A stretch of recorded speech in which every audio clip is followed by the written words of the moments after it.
Epstein files के खुलासों को लेकर दुनिया के नेताओं के धड़ाधड़ इस्तीफे हो रहे हैं, लेकिन भारत में इस्तीफा तो छोड़िए, सरकार जांच कराने को भी राजी नहीं है। और प्रधानमंत्री ने तो इस फाइल के मामले में होंठ ही सिल लिए हैं। अब दोस्तों, एप्स्टीन फाइल इसलिए इंपॉर्टेंट है क्योंकि अमेरिकी सरकार ने जो पेपर्स, जो दस्तावेज रिलीज किए हैं, उसमें भारत के केंद्रीय मंत्री हरदीप पुरी का बार बार जिक्र है। उसमें नरेंद्र मोदी के करीबी रहे उद्योगपति अनिल अंबानी का जिक्र है और खुद प्रधानमंत्री नरेंद्र मोदी का भी जिक्र है, और खासकर जब मोदी प्रधानमंत्री की शपथ ले चुके थे। ऐसे में इस मामले की जांच होनी चाहिए, लेकिन पहले भी मैंने कहा कि सरकार के हाथ कांप रहे हैं जांच कराने में। और देश के नेता विपक्ष, लोकसभा में leader of opposition Rahul Gandhi ने कहा है कि प्रधानमंत्री को एप्स्टीन फाइल्स में अपनी स्थिति स्पष्ट करनी चाहिए। राहुल गांधी का कहना है कि स्थिति स्पष्ट करने की जगह मोदी चुप हैं और ऐसा लगता है कि वो बहुत ज्यादा प्रेशर में हैं। नरेंद्र मोदी जी डरे हुए हैं। दूसरा है एप्स्टाइन फाइल्स। एप्स्टाइन फाइल्स में अभी और माल है, वो अभी रिलीज नहीं हुआ है। इसीलिए इस दबाव में आकर एप्स्टाइन फाइल्स में जो है, जो पूरा देश जानना चाहता है, मगर अभी अमेरिका ने रिलीज नहीं किया है।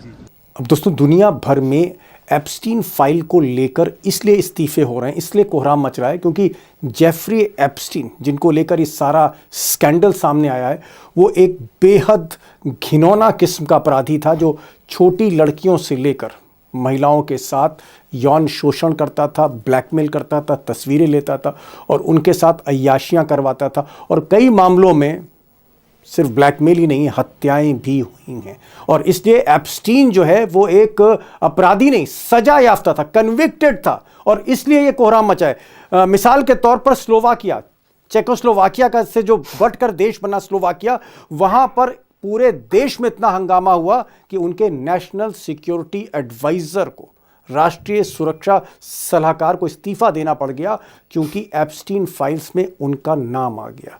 प्रधानमंत्री पर भी वहां पर आरोप लगे। उधर अगर आप ब्रिटेन की स्थिति देखें तो ब्रिटेन में सारी मीडिया, सारी जनता इस वक्त प्रधानमंत्री की घेराबंदी कर रही है और प्रधानमंत्री कीथ स्टारमर वाकई बहुत प्रेशर में। ब्रिटिश प्रधानमंत्री से पूछा जा रहा है कि उन्होंने अपने डिप्लोमेट पीटर मेंडलसन को अमेरिका में ब्रिटिश राजदूत क्यों बनाया, जबकि सबको मालूम था कि पीटर के जेफरी एप्स्टीन से लिंक है। ऐसे आदमी को क्यों बनाया, और इसलिए इस्तीफा मांगा जा रहा है ब्रिटिश प्राइम मिनिस्टर का। अब दोस्तों, लिस्ट बहुत लंबी है जिन्होंने इस्तीफे दिए या जिनसे इस्तीफा मांगा जा रहा है। अब जैसे अगर अमेरिका की बात करें तो वहां के मशहूर लीगल एक्सपर्ट्स ब्रैड कार्प और डेविड रॉस, बड़े बड़े ओहदों पे लोग हैं, इनके भी कहीं ना कहीं ईमेल्स में एप्स्टीन के जो ईमेल थे उससे लिंक साबित हुए। और सोसाइटी के प्रेशर में, पब्लिक प्रेशर में, आप कह सकते हैं लोकलाज की वजह से, इन दोनों ने इस्तीफा दे दिया है, ब्रैड कार्प और डेविड रॉस। उधर विपक्ष, खासकर ममता बनर्जी की पार्टी टीएमसी और कांग्रेस ने मोदी सरकार से पूछा है कि अगर एप्स्टीन में ईमेल में जिक्र आने से नेता इस्तीफा दे रहे हैं बाकी दुनिया में, तो फिर हरदीप पुरी जो आपके नेता हैं, आपके मंत्री हैं, ये कब इस्तीफा देंगे? क्योंकि इनका नाम तो बार बार, कई बार जेफरी एप्स्टीन के ईमेल में आया, बार बार जिक्र हो रहा है और बाकायदा हरदीप पुरी जवाब दे रहे हैं, एप्स्टीन उनको ईमेल कर रहे हैं। इस तरह की स्थिति है तो फिर इनका इस्तीफा कब होगा? और इसमें कांग्रेस के पवन खेड़ा लिखते हैं कि हरदीप पुरी ऐसा दस्तावेज जाहिर करते हैं कि सीधे संपर्क में थे एप्स्टीन के, और एप्स्टीन जैसा जो घिनौना अपराधी है वो हरदीप पुरी को ईमेल लिख रहा है, और ईमेल लिखकर वो कह रहा है कि मेरे एक सहयोगी का वीजा एक्सपेडाइट करा दो, वो हिंदुस्तान आना चाहता है, उसका वीजा एक्सपेडाइट करा दो, और हरदीप पुरी उस वीजे को एक्सपेडाइट कराते हैं। ये सब कुछ ईमेल में है। अब कांग्रेस का सीधा सीधा सवाल है कि भाई हरदीप पुरी एप्स्टीन के लिए इतना कुछ क्यों कर रहे थे, क्या वजह थी? वो बार बार मिल रहे थे, बार बार उनका जिक्र आ रहा है और कोई एक्शन क्यों नहीं हो रहा है? यही नहीं, एक और ईमेल का जिक्र कांग्रेस की तरफ से पवन खेड़ा ने किया है। उन्होंने 5 जून 2014 को जो एक ईमेल है एप्स्टीन का, जो ईमेल अमेरिका के टॉप बिजनेसमैन टॉम प्रिट्सगर को लिखा गया है, उसका भी जिक्र किया है कि इस ईमेल में, यानी मोदी सरकार की शपथ के बाद, मोदी जी ने जब पहली शपथ ली उसके ठीक 10 दिन के बाद एप्स्टीन लिखते हैं इस बिजनेसमैन को और कहते हैं कि should we do India together, Jaitley and Modi.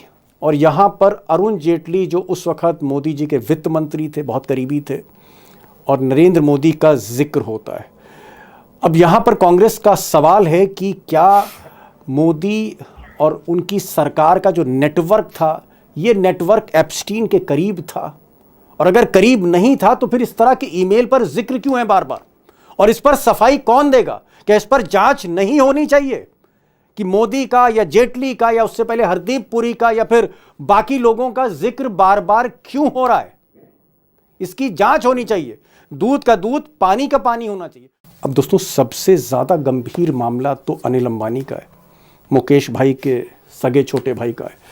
अब अगर आप 2014 से लेकर 2019 तक का सफर देखेंगे, वो जो पीरियड देखेंगे, उस वक्त अनिल अंबानी अडानी से भी ज़्यादा खास थे नरेंद्र मोदी के।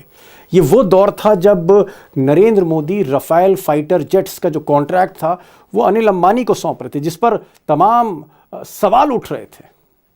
और वही अनिल अंबानी मोदी सरकार की मदद करने के लिए, भारत सरकार की मदद करने के लिए, इन्होंने भी कई ईमेल जेफरी एप्स्टीन को लिखे।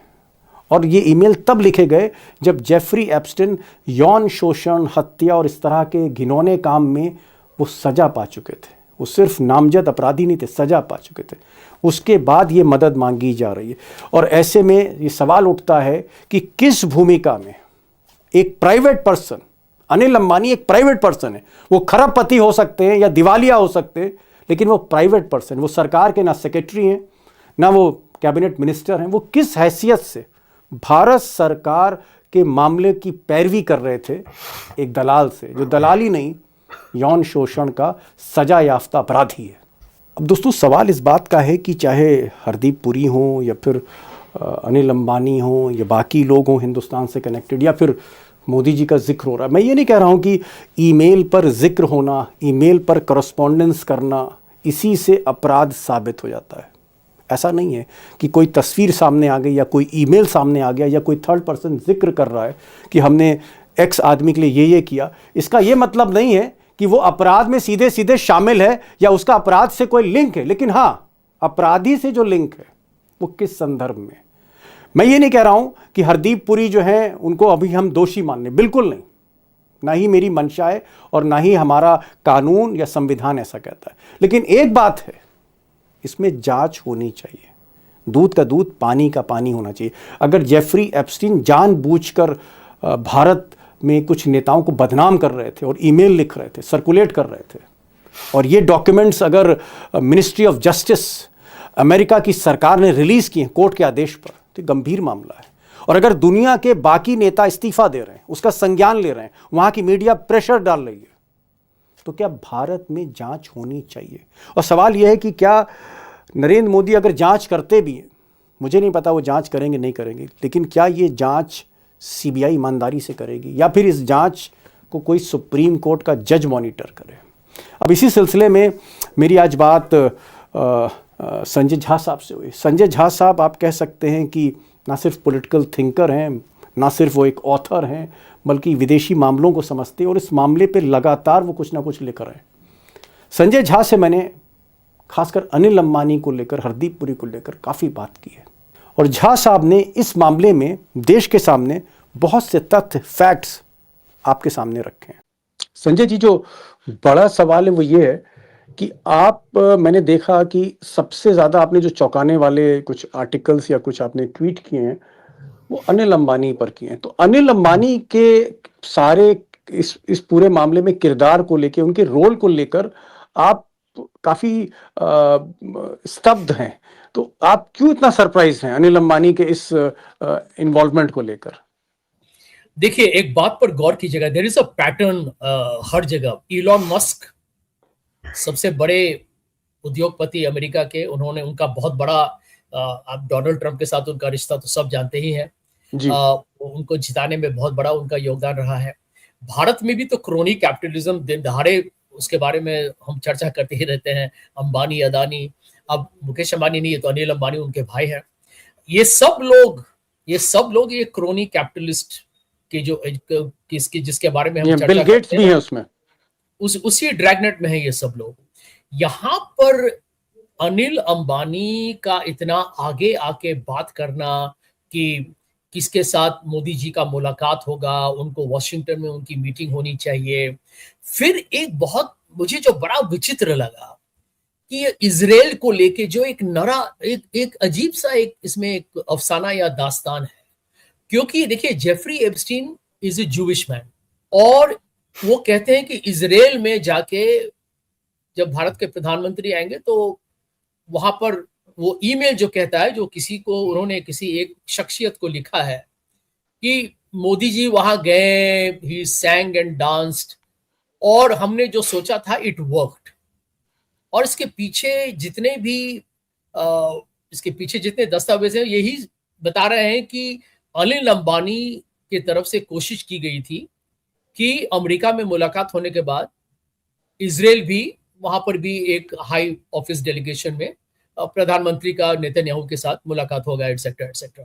लेकिन बहुत बड़ी बात यह है कि इजराइल ने उसी वक्त भारत से एक बहुत बड़ा आर्म्स डील किया है, $715 मिलियन का। शायद हमने वहां से पेगासस भी खरीदा एनएसओ से। और यहां पर जो मुझे लगता है कि जिसकी छानबीन करना, इसलिए मैं समझता हूं कि बहुत ही जरूरी है, क्योंकि आपको याद होगा कि राफेल डील में अनिल अंबानी को राफेल डील शायद उसी वक्त में दिया गया था। और हम सब जानते हैं कि राफेल पे ढेर सारे प्रश्न उठाए गए, चौकीदार चोर है बहुत। जी, आप सही कह रहे हैं कि जिस वक्त की बातचीत हो रही 2014 में, तब अनिल अंबानी ही सबसे करीब थे नरेंद्र मोदी के। और मुझे याद आ रहा है कि नरेंद्र मोदी से जुड़े एक गुजरात के बिजनेसमैन थे जिनकी शिपयार्ड कंपनी को अनिल अंबानी ने खरीदा था। और अनिल अंबानी को, जैसे आप कह रहे हैं, राफेल के भी बहुत उनको अग्रणी तौर पे उनकी भूमिका थी। मैं यहाँ पर ये जानना चाह रहा हूँ, मान लीजिए अनिल अंबानी एक बिजनेसमैन है, वो एक फ्री बर्ड हैं, वो एक इंडिविजुअल हैं, वो सरकार के जो है कोई ब्यूरोक्रेट नहीं है, वो मोदी के कोई कैबिनेट मिनिस्टर नहीं है। अगर अनिल अंबानी एप्स्टीन से बात कर रहे हैं, ईमेल लिख रहे हैं, तो इसमें इतना चौंकाने वाला क्या है? इस पर आपको इतनी गंभीर आपत्ति क्यों हो रही है? क्योंकि वो लगता है कि जैसे वो सरकार के राजदूत के जैसे वो बात कर रहे हैं।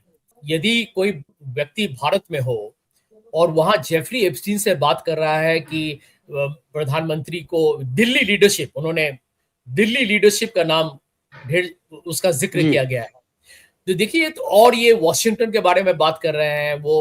देखिए, ये फॉरेन पॉलिसी, ये तो आपकी कूटनीति के बारे में, विदेश नीति के बारे में बात हो रही है यहाँ पे।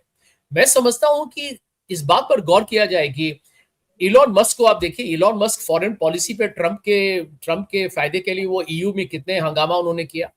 हर जगह आजकल उद्योगपति जो है, उनका सरकार पर बहुत बड़ा प्रभाव या असर है, और राष्ट्र में तो कब्जा भी है, तो हम भी वो भी जानते हैं। तो यहाँ पर यदि आप छानबीन नहीं कीजिएगा, देखिए, हम तो यही कह रहे हैं कि यदि आप इन दस्तावेज को पढ़िए, जो रिपोर्टेड, जो न्यूज़पेपर, सोशल मीडिया में आ चुका है, टीवी में तो नहीं आता है, इस बात का मिसाल है कि इसकी छानबीन यदि आप न करें तो इसका मतलब भारत में उद्योगपति लोग, जैसे एक समय आपको याद है सज्जन जिंदल सरकार के पक्ष के तरफ से वो पाकिस्तान में लोगों से बात कर रहे थे, आपको याद होगा वो भी। जी हाँ, जी हाँ, नवाज शरीफ से बात कर रहे हैं। नवाज शरीफ हिंदुस्तान आए तो उनके घर भी गए थे।